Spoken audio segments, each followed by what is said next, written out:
Good morning everyone. हम लोग start करेंगे आज विभक्ति।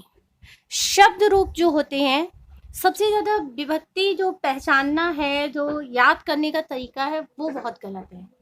याद करने का तरीका ये है कि हम जो भी विभक्ति देखते हैं वो एक्चुअली याद कैसे करते हैं। रामः रामो रामः, रामम रामो रामान।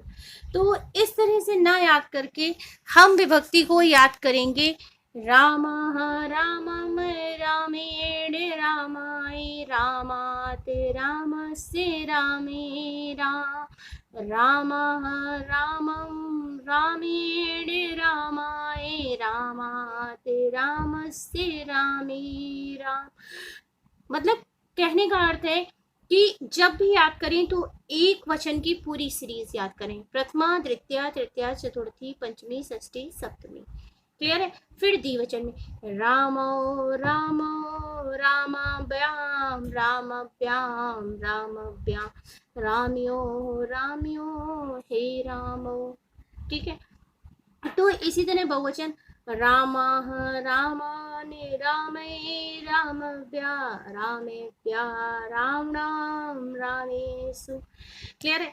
तो इस तरह से ही याद करिए। मतलब जब भी याद करिए तो एक वचन की सातों विभक्ति, द्विवचन की सातों विभक्ति और बहुवचन की सात। अब हम आगे देखते हैं कि कैसे हम विभक्ति को पहचानें पूरे चार्ट के थ्रू। उसमें पूरा आपको चार्ट के माध्यम से समझाया गया है कि अच्छे से विभक्ति आपको क्लियर हो जाए और सबकी सिमिलर होती हैं। ओके। शब्द रूप में जैसा कि राम के रूप आप लोगों ने देखे कि जो हमारा पैटर्न है, हम अभी तक याद कर रहे थे कि रामः रामो रामः। ठीक है। तो ये पैटर्न एक साथ तीनों को याद करने से बेटर है कि वन साइड जो वे हमने पहले बताया है, ये कॉन्सेप्ट है। अब हम देखते हैं कि याद करने के बाद भी इनका जो सीक्वेंस है वो कैसे हो, कि मतलब कोई भी शब्द आए तो हम उसको आसानी से कैसे पहचान सकें। ओके। तो वर्ड का पैटर्न जो मैंने बता दिया है, ये आप वीडियो पीछे रन करके इसको 2 से 3 बार सुन लीजिएगा, जिससे आपको जो याद करने का पैटर्न है वो आसानी से याद हो जाए। कोई भी ऐसे मत याद करिए कि रामः रामो रामः। ठीक है। याद करेंगे फलम फलम फलेन फलाए फलात फलस्य फले। ओके। या राम की हमको रूप याद करनी है तो जो ट्रिक हमने पहले बताई है उसी ट्रिक को फॉलो करेंगे। रामः रामम रामेण रामाय रामात् रामस्य रामे रामः रामम रामेण रामाय रामात् रामस्य रामे। क्लियर है। एक क्रम में चलिए, मतलब एक वचन का रूप क्लियर होना चाहिए कि एक वचन में क्या होता है कि जो भी चीजें हैं, या तो एक वचन से हमसे बोर्ड एग्जाम में या कंपटीशन में या किसी भी चीज में पूछेगा, या तो वो फिर हमसे बहुवचन ही पूछेगा। ओके। तो हम देख लेते हैं। मैंने कुछ शब्दों के नाम लिख रखे हैं। फल, बालक, राम, हरि, मति, नदी, वधु, मधु, नदी, वधु, मधु, भानु, और फिर उनकी पहचान है। ओके। तो इस तरह से जो हमारा पहला शब्द है फल, पहला विभक्ति फल नपुंसक लिंग है, इसलिए इसमें प्रथमा और द्वितीया सेम है, फलम फलम। ठीक है। उसके बाद कोई भी शब्द आ जाए विभक्ति में तो आपको सिंपल विसर्ग लगा देना है। बालक में बालकः, राम में रामः, हरि में हरिः, मति में विसर्ग, नदी का नदी ही रहेगा क्योंकि इकारांत है, वधु का वधु, मधु का मधु और भानु का भानु। पहचान क्या है कि प्रथमा विभक्ति एक वचन ऑलवेज विसर्ग लगता है, ज्यादातर विसर्ग लगता है। क्लियर। द्वितीय विभक्ति एक वचन में देखेंगे कोई भी द्वितीया विभक्ति आ जाए, ऑलवेज कोई भी शब्द आ जाए, चाहे वो शब्द रूप से ले रहा हो, चाहे संज्ञा रूप हो या सर्वनाम रूप हो, लास्ट में माँ पे अंत होता है। देख रहे हैं फलम में माँ के नीचे हलंत लगा है, ये नॉन नपुंसक लिंग है तो इसलिए 2 बार आया है, कोई जरूरी नहीं। बालका में देखिए बालकम, राम में देखिए रामम, हरि में देखिए माँ के नीचे हलंत है, मतिम में देखिए माँ के नीचे हलंत है, नदीम में माँ के नीचे हलंत है, वधुम में माँ के नीचे हलंत है, मधु जो है वो सेम है प्रथमा और द्वितीया में, इसको थोड़ा आप माइंड में रखिएगा। भानु में माँ में नीचे हलंत है। मोस्टली द्वितीया विभक्ति आपकी कोई भी पूछी जाए, एक वचन में हमेशा माँ के नीचे हलंत लगा रहता है। ओके, क्लियर हो गई तृतीया विभक्ति। तृतीया विभक्ति क्या होता है, हमेशा एन होता है, उच्चारण में एक ही मात्रा होती है, और कहा भी जाता है कि कर्णेन तृतीया विभक्ति, मतलब जिस कारण से कार्य हो। जैसे फल में एक ही मात्रा और ना, एन, फलेन। बालक में एन, बालकेन। रामा में ए और आ, कहीं कहीं ना और अड़ा का उच्चारण फर्क है, तो रामेण। हरिणा में भी हरिणा ना होके हरिणा है। मत्या, नद्या, ठीक है। वधु में वध्या हो जाता है तृतीया, और मधुना और भानुना सेम है, तृतीया का एक वचन, मतलब एन होगा और लास्ट में बड़े आ की मात्रा होगी। क्लियर है, एन होगा और लास्ट में बड़े आ की मात्रा रहती है। क्लियर। चतुर्थी विभक्ति क्या होती है, चतुर्थी विभक्ति में फलाए मतलब आए, लास्ट का जो वर्ड होगा उसमें सब में बड़े आ की मात्रा और या लगा होगा। फलाए, बालकाए, देख रहे हैं ना सब में या लगा है, या रामाए, ये। फिर मत्य है, मतलब या लगा है और मात्राएं कन्वर्ट है, क्योंकि ये इकारांत और उकारांत सब एक साथ लिखे गए हैं तो अलग है। नद्य में देखिए 2 मात्राएं, वध्वे में 2 मात्राएं, मधुने और भानवे, मतलब चतुर्थी विभक्ति का एक वचन जो है वो पहचान होती है कि लास्ट में आय लगा रहता है। ठीक है, आय, और आय के साथ साथ कहीं कहीं पे अय की 2 मात्राएं भी दी जाती हैं। क्लियर है, अय की 2 मात्राएं मिलती हैं। ओके, पंचमी पे आते हैं। पंचमी का पहचान जो है आत शब्द होता है, लास्ट में ता लगा है।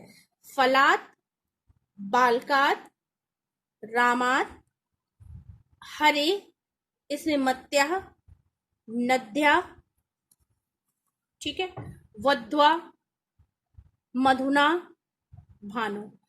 आत शब्द जो है लास्ट में, मोस्टली ज्यादातर शब्दों में अकारांत के आत शब्द आता है, जैसे फलात, बालकात, जलात, रामात।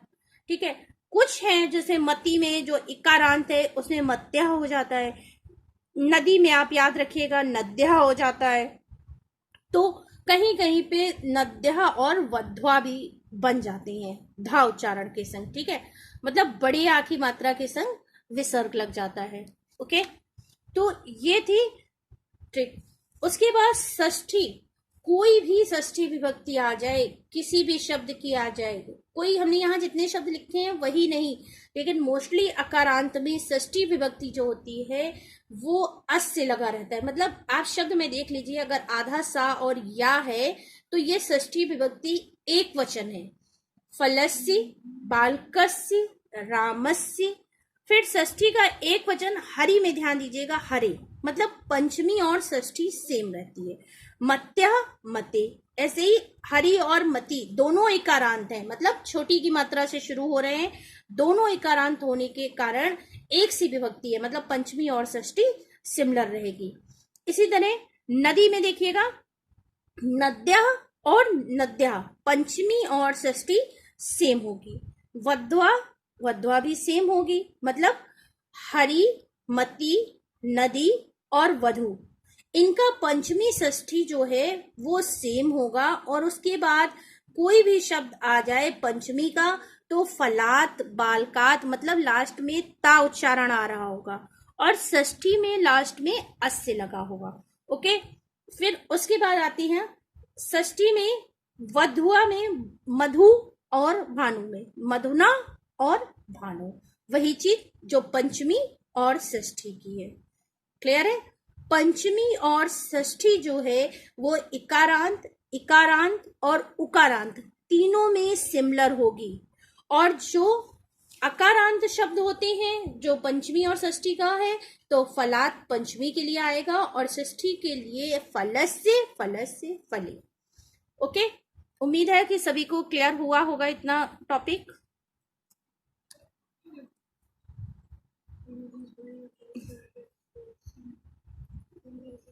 उसके बाद लास्ट है सप्तमी।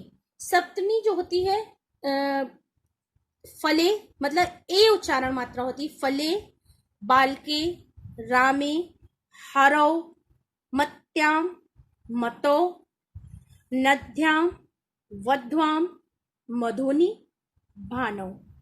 ठीक है, तो वही चीज लागू होगी अकारांत और इकारांत में। अकारांत का मतलब जानते हैं जो लास्ट में आ के शब्द उच्चारण पे खत्म हो रहे हैं, और इकारांत मतलब जो छोटी की मात्रा पर अक्षर खत्म हो रहे हैं। ठीक है, तो वध्वाम क्या होगा, लास्ट में नद्याम, वद्याम, नद्या, वद्या, मतलब षष्ठी, सप्तमी और पंचमी तीनों के जो इकारांत उकारांत है वो सिमिलर चलते हैं। ठीक है, पंचमी षष्ठी तो सेम हो गई, सप्तमी में वध्वाम, मधुनी और भानव। अब पहचान एक बार और देख लीजिए कि किसी को कोई प्रॉब्लम ना हो। ठीक है, तो पहचान में क्या है,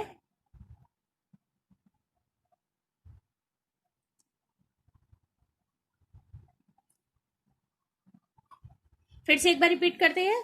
पहचान क्या है कि प्रथमा में लास्ट में विसर्ग होगा, द्वितीया में कोई भी शब्द होगा अंत में मां लगा होगा, मां के नीचे हलंत होगा, तृतीया में एन होगा। ठीक है, मतलब कोई भी शब्द जैसे फलेन, बालकेन, रामेण, ठीक है, जो इकारांत है वो अलग हो जाएंगे, हरिणा, मत्या इत्यादि।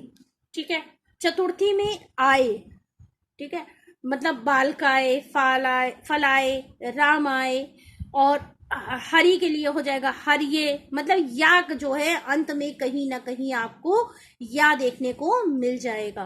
ओके, पंचमी में क्या होता है, आत, बालकात, रामात, हरे, मत्या, मते, इस तरह के उच्चारण मिलेंगे।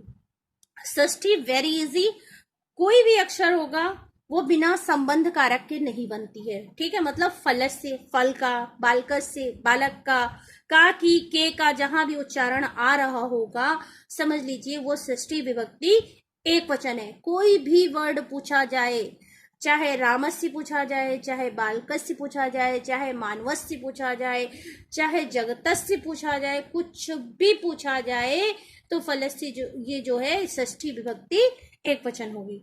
ओके, सप्तमी विभक्ति में क्या होता है, ए का उच्चारण होता है और कहीं कहीं अम देखने को मिलता है। जैसे सप्तमी में रामी, फले, बालके, हरौ, मत्याम इत्यादि। ओके, ये हमारे प्रथमा विभक्ति के एक वचन के रूप थे। क्लियर है? अब याद रखिएगा, कभी भी जो है आप रामः, रामो, रामः नहीं पढ़ेंगे, बल्कि एक वचन के पहले सारे पढ़ेंगे। ठीक है, फिर द्विवचन के सारे पढ़ेंगे, फिर बहुवचन के सारे पढ़ेंगे।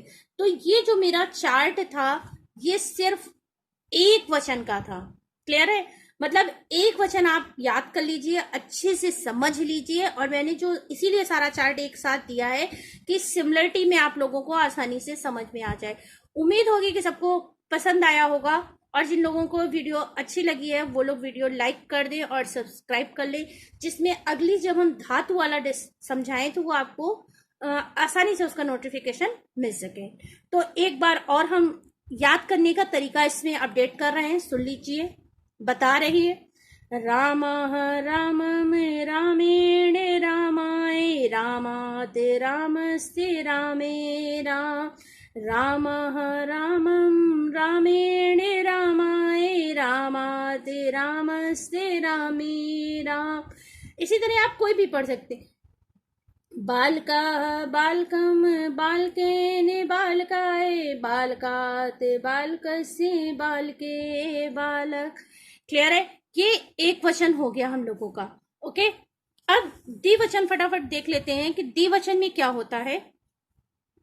कि द्विवचन जो है वो, जैसा कि हम उसमें भी आपको दिखा चुके हैं ऑडियो में, कि जो रूप है वो सिमिलर होते हैं। प्रथमा और द्वितीय का जो द्विवचन है वो हमेशा एक जैसा होता है। द्वि का मतलब दो, मतलब जिस शब्द में दो मात्राएं लगी हों, ध्यान दीजिएगा, जिस शब्द में दो मात्रा लगी हों, ठीक है, वो प्रथमा और द्वितीय का द्विवचन होता है। अर्थात एक पहचान और याद है, दीर्घ मात्राएं होती हैं। दो मात्राएं किस में लगेंगी? आय में लगेंगी, अव में लगेंगी, बड़ी की मात्रा होगी। ठीक है, जैसे बालको, रामो, मति, नद्यो, मधुनी, फले। फले नपुंसक लिंग है, पहले ही बता चुके हैं, वो थोड़ा रेयर है। हरि, वध्वो और भानु। भानु में भी देख रहे हैं बड़े ऊ की मात्रा है। क्लियर हो गई? फिर तृतीया से चतुर्थी और पंचमी तक, तृतीया, चतुर्थी और पंचमी, ये हमेशा एक जैसी होती हैं, कभी नहीं बदलती हैं। कोई भी शब्द आ जाए, और पहचान क्या होती है? हमेशा एक जैसी होती हैं, ऑलवेज अभ्याम लगता है, अपने शब्दों के संग अभ्याम लगाती हैं। कैसे? देख लीजिए उदाहरण में, जैसे बालक, बालकभ्याम, तृतीया में भी, चतुर्थी में भी, पंचमी में भी। मतलब एक हिसाब से आप इसका कोड याद कर लीजिए, क्या है? 345। ठीक है, या यहां पे लिख लीजिए 345। तृतीया, चतुर्थी और पंचमी हमेशा एक जैसी होती हैं। बालकभ्याम, रामभ्याम, नदीभ्याम, मधुभ्याम और फलभ्याम। क्लियर है? कभी। फिर षष्ठी और सप्तमी का द्विवचन क्या होता है? षष्ठी और सप्तमी का द्विवचन भी हमेशा एक जैसा होता है। कोई भी शब्द है, अगर अकारांत है तो सेम है, इकारांत है तो सेम है, उकारांत है तो सेम है। मतलब मोस्टली ज्यादातर अंत में ओह रहता है। मतलब ओ का मतलब है ओ शब्द अक्षर नहीं लिखा होगा, किसी मात्रा के संग ओ की मात्रा ऐड होगी और विसर्ग लगा होगा। ठीक है, तो ये जो है षष्ठी सप्तमी ऑलवेज सप्तमी में रहती है। ठीक है, और प्रथमा द्वितीया में ये फैक्टर रहते हैं। मतलब प्रथमा और द्वितीया में दो मात्राएं होंगी औ की, चतुर्थी पंचमी में अभ्याम होगा, नो कंफ्यूजन, और षष्ठी सप्तमी में फल्यो, मत्यो, सब में देख लीजिए ओह लगा है लास्ट में। ओह, राम्यो हो, हर्यो हो, भानवो हो, वध्वो, मधुनो, बालकियो हो। क्लियर है? मतलब द्विवचन जो है सबसे इजी है कि पहले और दूसरे में सिमिलर होंगे, एक जैसे होंगे और दीर्घ मात्राएं लगी होंगी। तृतीया से पंचमी तक सेम होता है और अभ्याम ही लगा होता है। कोई भी आ जाए शब्द, इकारांत, उकारांत, यहाँ तक कि सर्वनाम रूप भी आ जाए तब भी अभ्याम होता है। षष्ठी सप्तमी क्या होती है कि हमेशा अयोह लगा रहता है, मत्यो, फल्यो, राम्यो।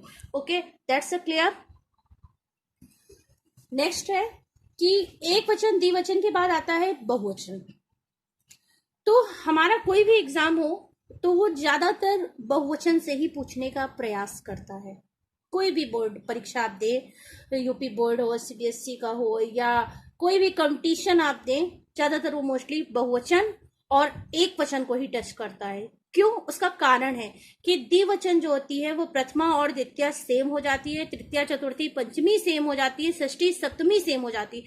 तो ज्यादातर कोई भी परीक्षा आप देते हैं तो वो प्रथमा एक वचन और जो बहुवचन है वही आपसे पूछता है। मतलब विभक्तियों में एक वचन और बहुवचन ही पूछी जाती हैं, पढ़ना सारी है। ठीक है, तो अब हम बहुवचन में देखेंगे कि क्या था। प्रथमा फलानी, फलानी, फलानी, फलय, फलेभ्या, फलेभ्या, फलानाम, फलेषु। ओके, तो ये है। इसी तरह आप सबके देख लीजिए, बालकः, रामः, हर्यः, मत्यः, नद्या, वध्वा, मधुनी, भानवा। ठीक है। फिर द्वितीया और प्रथमा द्वितीय तृतीया तो आपको याद करनी पड़ेंगी। ठीक है। फिर प्रथमा द्वितीया नपुंसक लिंग में दोनों ही सेम होती है, फलम फले फलानी, फलम फले फलानी। ठीक है। बालकान, रामान, हरीन, मती, नदी, वधु, मधुन, भानु। ठीक है। तृतीया में कोई भी शब्द आएगा अह की मात्रा के संग विसर्ग होगा, अह की मात्रा के संग विसर्ग। फलय है, बालक है, राम है, हरि भी, मति भी, ठीक है, नति भी, वधो भी, मधो भी, भानु भी। ठीक है।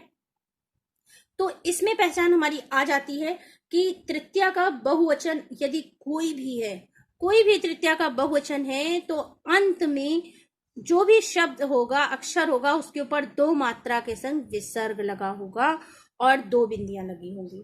क्लियर है। चतुर्थी में देखेंगे, फलेभ्या, बालकेभ्या, रामेभ्या, हरेभ्या, मतिभ्या, नतिभ्या, वधुभ्या, मधुभ्या, भनुभ्या। मतलब कहने का अर्थ है चतुर्थी विभक्ति से आपकी ट्रिक है, चतुर्थी विभक्ति में कोई भी शब्द आए, चतुर्थी और पंचमी हमेशा सेम होती है बहुवचन की। कोई भी शब्द आए, चाहे अकारांत आए, इकारांत आए, उकारांत आए, कोई भी रांत आए, तो चतुर्थी और पंचमी बहुवचन जो होती है ऑलवेज सेम होती है, अभ्या लगा रहता है चतुर्थी और पंचमी में एक वचन। षष्ठी में क्या होता है, कोई भी शब्द आए, रामा नाम, ठीक है, रामा नाम, हरि नाम, मती नाम, नदी नाम, वधु नाम, मधु नाम, भानु नाम। देख रहे हैं सबके अंत में जो है फला नाम, नाम लगा है, बालका नाम, नाम, रामा नाम, राम, मती नाम, नाम, वधु नाम, नाम, मधु नाम, भानु नाम। तो नाम जिनके अंत में आया है ये हमारे क्या कहलाते हैं, ये हमारी जो है षष्ठी विभक्ति बहुवचन कहलाती हैं। और याद रखिएगा षष्ठी, सप्तमी, चतुर्थी बहुवचन ही पूछी जाती हैं, तो नाम आएगा अंत में। सप्तमी बहुवचन कोई भी आ जाए, एशु लगा रहता है, लास्ट में शाह, पेट चिरा शाह जो है ये उच्चारण के लिए लगा रहता है। फलेशु, बालकेशु, रामेशु, हरेशु, मतेशु, नदीशु, वधुषु, मधुषु, भानुषु। मतलब अंत में क्या है, एशु। एक बार और रिवाइज कर लेते हैं पहचान कि शब्द के अंत में विसर्ग होगा। ठीक है। आन या ना का उच्चारण है, तृतीया विभक्ति में अय और भी है। वैसे बहुवचन में तृतीय, पहली, दूसरी और तीसरी याद ही करनी पड़ती है। कुछ कॉन्सेप्ट रखिएगा कि याद हो जाए आपको आसानी से। और चतुर्थी से आपके लिए आसान हो जाती है। चतुर्थी पंचमी सेम होती है, अव्यय होगा। पंचमी के अंत में नाम शब्द होता है। सप्तमी बहुवचन ऑलवेज जो होती है एशु लगा रहता है। ठीक है। फिर देख लीजिए, सप्तमी विभक्ति हमेशा एशु होता है और षष्ठी विभक्ति बहुवचन हमेशा नाम होता है। उम्मीद करते हैं कि ये विभक्ति जो है आप लोगों को समझ में आ गई होंगी अच्छे से। और जिसको भी कोई प्रॉब्लम होगी तो आप कमेंट सेक्शन में कमेंट करके पूछ लीजिए। वीडियो आपको अच्छी लगी है, आप लोग वीडियो लाइक कर दीजिएगा, शेयर एंड सब्सक्राइब कर लीजिएगा, जिसमें आगे जो हम धातु का ट्रिक बनाए वो आपको आसानी से उसका वीडियो का नोटिफिकेशन आपको मिल सके। Okay, goodbye, take care.